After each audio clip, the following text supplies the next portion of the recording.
Bienvenue dans le podcast L'âme en lumière. Je suis Anne, coach en libération émotionnelle et je suis là pour vous guider à renouer avec votre corps vers l'équilibre et l'harmonie.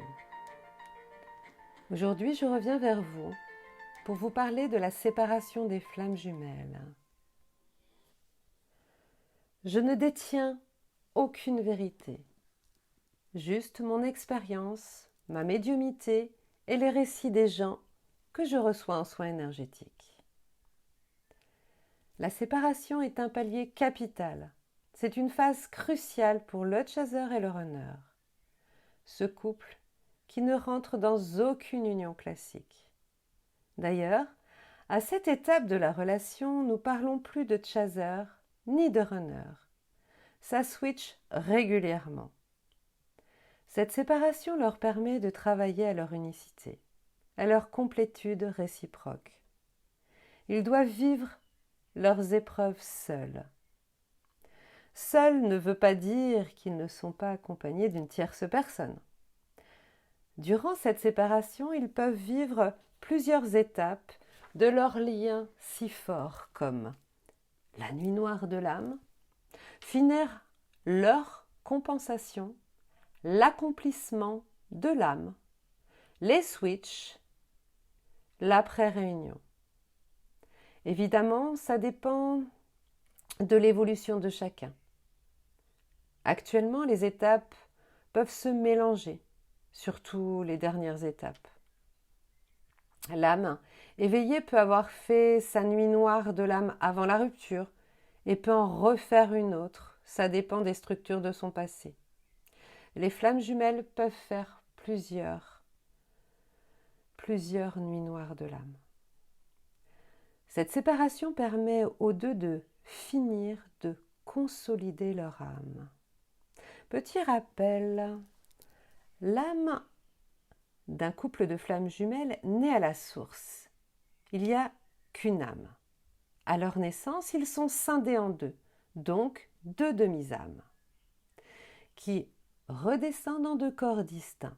Ils doivent compléter leur moitié d'âme.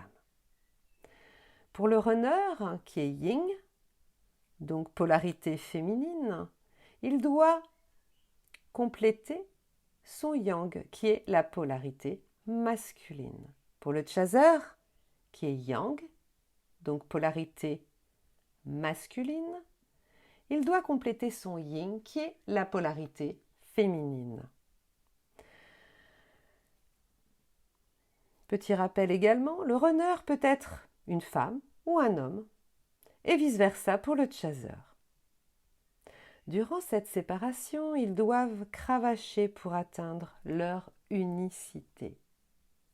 Ils conscientisent leur mental, leur esprit, leurs émotions, leur corps physique. Leur alimentation peut changer. Leur intellect se pose 1 milliard de questions. Pourquoi il ou elle est toujours dans ma tête ? J'ai coupé pourtant. J'ai coupé depuis 6 mois, j'ai coupé depuis 1 an, 2, 3, 4 ans. Pourquoi autant de souffrance ? Pourquoi je n'y arrive pas ? Ils ont besoin de comprendre. Comprendre également leurs émotions pour pouvoir les travailler et les guérir. Nous sommes souvent dans des états de dépression, de questionnement, de mélancolique. Nous avons également des symptômes physiques. Et on a toujours l'impression que rien ne va. Il faut juste se laisser aller, écouter ses intuitions, écouter ses ressentis, accepter ce que l'on vit. Surtout, ne les combattez pas. Cette relation n'a rien de comparable avec ce que vous avez déjà vécu. Il faut énormément de ténacité pour vivre cette histoire. Puis en fin de séparation, nous allons beaucoup mieux. Nous avons bien bossé. La vie nous sourit enfin. nous passons par des états de complétude absolue. On se dit enfin ouf, ouf, ouf, durant quelques mois, quelques semaines, tout va bien. Et là, un océan de peur, de doute, un tsunami remonte à la surface. Vous êtes bouleversé, vous ne comprenez pas. Et vous replongez. Surtout, ne perdez pas espoir et gardez la tête hors de l'eau. Vous avez déjà vécu tant d'épreuves. N'oubliez pas cette belle plénitude que vous avez déjà ressentie. Ça vous aidera. Alors dites-vous que c'est l'examen final. Montrez à vos guides que vous avez bien bûché. Cet examen, vous allez le réussir haut la main. Dans cette étape, il faut distinguer une peur. Comprenez-la, ciblez-la, conscientisez-la. Et tout redeviendra à la normale. Ayez foi en vous-même et en vos guides.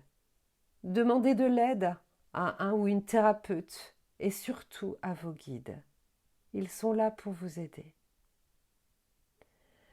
L'après-réunion arrive par la suite avec ses synchronicités pour vous guider et vous dire que vous êtes sur votre chemin. Puis la réunion dans la matière, si bien sûr c'est votre chemin dans cette incarnation. Ma petite conclusion, grâce à cette séparation, les flammes jumelles développent une conscience plus profonde d'eux-mêmes. Ils sont mieux préparés à embrasser la totalité de leur relation. En effet, cette croissance personnelle, acquise pendant cette période, leur permet de mieux se comprendre et de s'élever ensemble par la suite. Le prochain podcast que je vais vous faire sera sur la pré-réunion.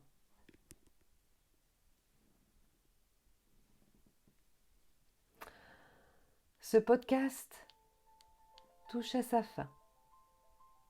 Si cette capsule vous a aidé, n'hésitez pas à vous abonner ou à mettre un j'aime et le partager entre amis ou en famille. J'espère vous avoir donné quelques pistes pour surmonter vos épreuves personnelles. Je reste à votre disposition.